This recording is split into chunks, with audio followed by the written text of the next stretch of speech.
सभी एनएचएम कर्मियों का जो बिहार राज्य अंतर्गत राष्ट्रीय स्वास्थ्य मिशन के अंतर्गत कार्यरत जितने पदधारी हैं सभी पदधारियों का एक समन्वित प्रयास करके हम लोग राष्ट्रीय स्वास्थ्य मिशन यूनियन संघ का गठन किए थे और राष्ट्रीय स्वास्थ्य मिशन कर्मी बिहार जो संघ है यह सभी पदों का संगठन है। पहले हमारा संघ बटा हुआ था और वेतन विसंगति आदि मामले में बहुत तरह की विसंगतियाँ थीं।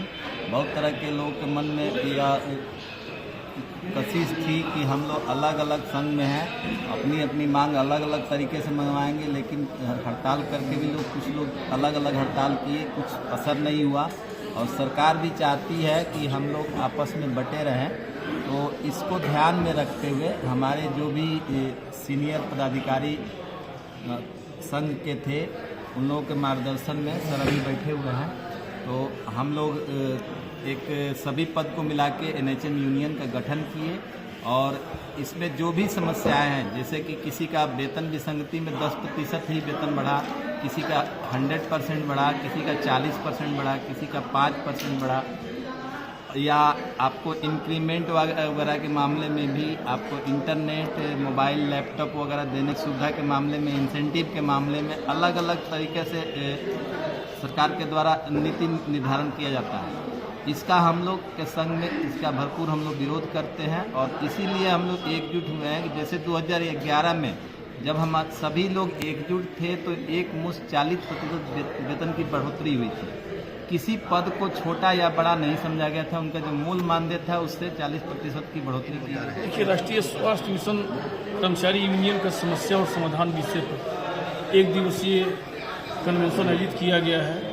कन्वेंशन के माध्यम से हम भारत सरकार, बिहार सरकार को अपने समस्या बताना चाहते हैं। उसमें हमारी मुख्य समस्या यही है कि ठेका उन्मूलन अधिनियम 1970 में व्यवस्था है कि अस्थायी प्रवृत्ति वाले विभाग में ठेका संदर्भ बहाली नहीं करना है, क्योंकि जब तक सृष्टि रहेगी तब तक स्वास्थ्य विभाग की आवश्यकता रहेगी। तो फिर ठेका संग्रह क्यों?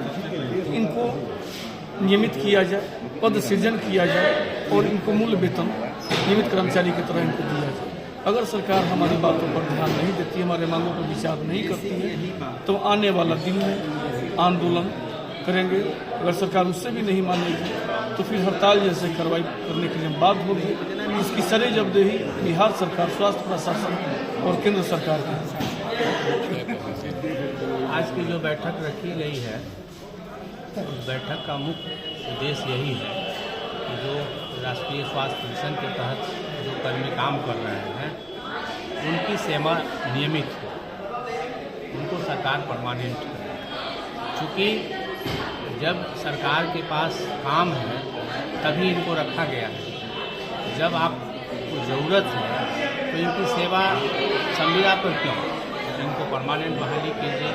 और इसमें तरह तरह का जो वेतन लोगों को मिल रहा है, अलग अलग किस्म के वेतन मिल रहे हैं। एक ही सरकार, एक ही छत के नीचे काम करने वाले कर्मी अलग अलग वेतन पा रहे हैं, जिसमें कि भेदभाव, आपस में भेदभाव है।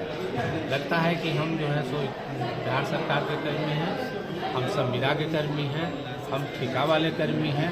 तो ये जो आपस में भेदभाव कर्मचारियों के बीच सरकार ने रखा है, उसका प्रभाव यहाँ के कार्यों पर भी पड़ता है।